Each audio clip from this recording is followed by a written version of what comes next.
सगरमाथाको कथामा तयार भएको जेरी अन टप प्रदर्शनमा आएको छ। विश्वकै सर्वोच्च शिखर सगरमाथा नेपालमा पर्दछ। यसको कथालाई लिएर हलिउडमा चलचित्र र वृत्तचित्र बनिसकेका छन्। यद्यपि नेपालमै रहेको सगरमाथासँग जोडिएर कथा तयार गरेर नेपाली चलचित्र बल्ल तयार भएको छ। सगरमाथा आरोहण र त्यस क्रमको प्रेम कथामा आधारित रहेर तयार गरिएको नेपाली चलचित्र जेरी अन टपले सगरमाथालाई मुख्य विषय बनाएको छ। चलचित्रले नेपालको पर्यटकीय स्थलको प्रवर्धन गर्नुका साथै सुन्दरतालाई विश्वभर पुर्याउन थप मद्दत गर्ने अभिनेता अनमोल केसीले बताउनुभयो।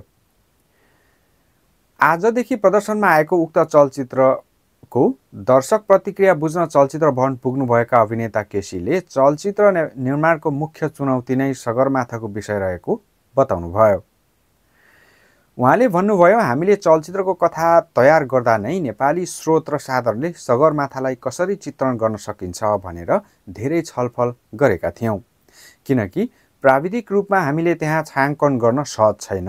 फेरि हामीले नेपाली बजारलाई मध्यनजर गर्दै चलचित्रमा लगानी लगाउनु पर्दछ। तर हामीले सबैको मेहनतले आज हामीले चलचित्र तयार गर्न सफल भएका छौँ। चलचित्रमा अभिनेता केसीले सगरमाथा चढ्ने युवाको भूमिका निर्वाह गर्नुभएको छ। चलचित्रमा देखिँदा स्वाभाविक लागोस् भनेर उहाँले र चलचित्रमा सगरमाथा चढ्न सघाउने गाइड बन्नुभएको अभिनेत्री जसिता गुरुङले 1 महिना परीक्षण लिनुभएको थियो। हामीले दृश्यमा सगरमाथाको सुन्दरतासँगै त्यहाँ देखिने कलाकार र अन्य पक्ष स्वाभाविक लागोस् भनेर शेर्पा दाइहरूकै निगरानीमा काम गरेका थियौँ। हामीले सक्दो लगानी र मेहनतको चलचित्र तयार गरेका छौँ। यसले एउटा पारिवारिक प्रेम कथासँगै हाम्रै देशमा रहेको सगरमाथाको विशेषतालाई चलचित्रमा ल्याएको छ, अभिनेता केसीले भन्नुभयो। आजदेखि प्रदर्शनमा आएको चलचित्र जेरी अन टप पश्चात अन्य निर्मातालाई पनि हिमाली कथामा चलचित्र बनाउन प्रेरणा मिल्ने अभिनेता केसीको बुझाइ छ। अभिनेत्री गुरुङले पनि पात्रलाई स्वाभाविक देखाउन सक्दो मेहनत गरेको बताउनुभयो। हिमालसँग नजिक रहेको युवतीको भूमिका भएकाले पनि मैले त्यही अनुरूप तयारी गरेँ। हाम्रो देश नेपालको हिमाली भेगको सुन्दरतालाई चलचित्रभर दर्शकले देख्न पाउनुहुनेछ। सार्वजनिक प्रचार प्रसारमा देखिएका श्रव्य दृश्यभन्दा चलचित्र झनै भव्य छ, अभिनेत्री गुरुङले भन्नुभयो।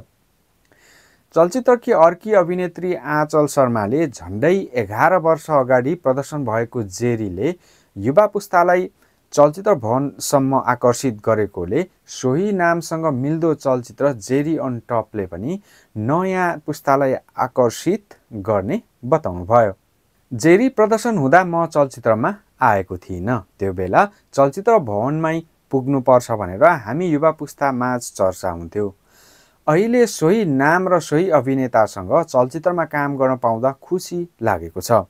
यस चलचित्रले पनि नयाँ पुस्तालाई चलचित्र भवनसम्म ल्याउनेमा विश्वस्त छु, अभिनेत्री शर्माले भन्नुभयो। उक्त चलचित्रका प्रस्तुतकर्ता सरोज न्यौपानेले युवा पुस्ताको कथामा नेपालको सौन्दर्य देखिने एउटा स्तरीय चलचित्र बनाउने कोसिस गरेको बताउनुभयो। उहाँले भन्नुभयो, हामीले नेपालको सौन्दर्यलाई चलचित्रमा प्रस्तुत गरेका छौँ। चलचित्रको मुख्य पात्रले सगरमाथा आरोहण गर्ने क्रममा निम्तिने घटनाक्रम देखाइएकाले यसले पर्यटनमा टेवा पुर्याउने अपेक्षा लिएको छु। नेपाली चलचित्र भनेर गौरव गर्न मिल्ने गरी हामी सबैले मेहनत गरेका छौँ।